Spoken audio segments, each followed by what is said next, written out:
Good morning everyone.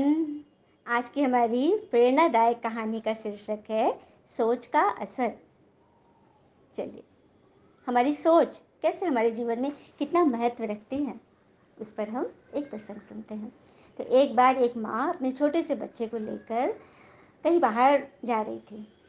हाँ, तो अचानक उन्होंने आगे रोड पर देखा कि उसी की उम्र का एक और बच्चा कचरे के पास खड़ा है और उसमें से कुछ चुन रहा है।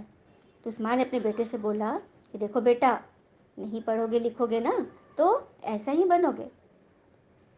तो बच्चा तो एकदम झेप गया, डर गया, कुछ नहीं बोला। उसी तरह से एक दूसरी माँ भी अपने बच्चे को लेकर जा रही थी कहीं। उसने भी अपने अपने बेटे के उम्र की ही एक बच्चे को कचरे के डिब्बे के पास देखा। वो भी वैसे ही कर रहा था। तो उसकी माँ ने देखिए क्या कहा। उसकी माँ ने कहा, बेटा पढ़ना लिखना कितना ज़रूरी है ना। अगर पढ़ोगे लिखोगे उच्च पद पाओगे तो इन जैसे गरीब बच्चों की मदद करोगे।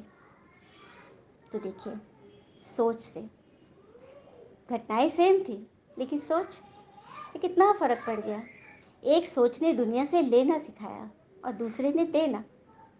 क्योंकि कहते हैं ना, देना ही तो लेना है।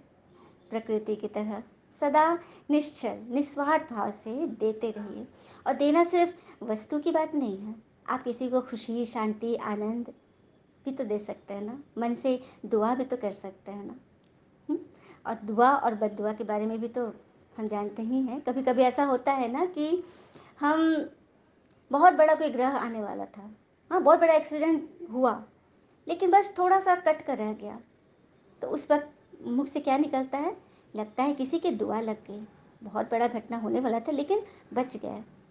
और उसी तरह से कोई बहुत बड़े से काम में एकदम हम लास्ट तक पहुंचने वाले थे, क्लाइमेक्स पे पहुंच रहे थे, बस छोटा सा बस एक कुछ रह गया था, लेकिन वो काम नहीं बना, कट गया। तो उस वक्त भी लोगों के मुंह से लगता है किसी की बद्दुआ लग गई। तो बस हम कुछ चीज़ों की बात नहीं है, स्थूल चीज़ों की, हम मन से शुभ भावना तो दे ही सकते हैं। और वो भी नहीं तो एक निर्मल से मुस्कान तो रख ही सकते हैं। क्योंकि मुस्कान के बारे में कहते हैं ना कि मुस्कान की नहीं होती है कोई दुकान, और यही तो हमारे चेहरे पर जताते हैं ईश्वर के हस्ताक्षर की दास्तान। अच्छा, थैंक यू एवरीवन।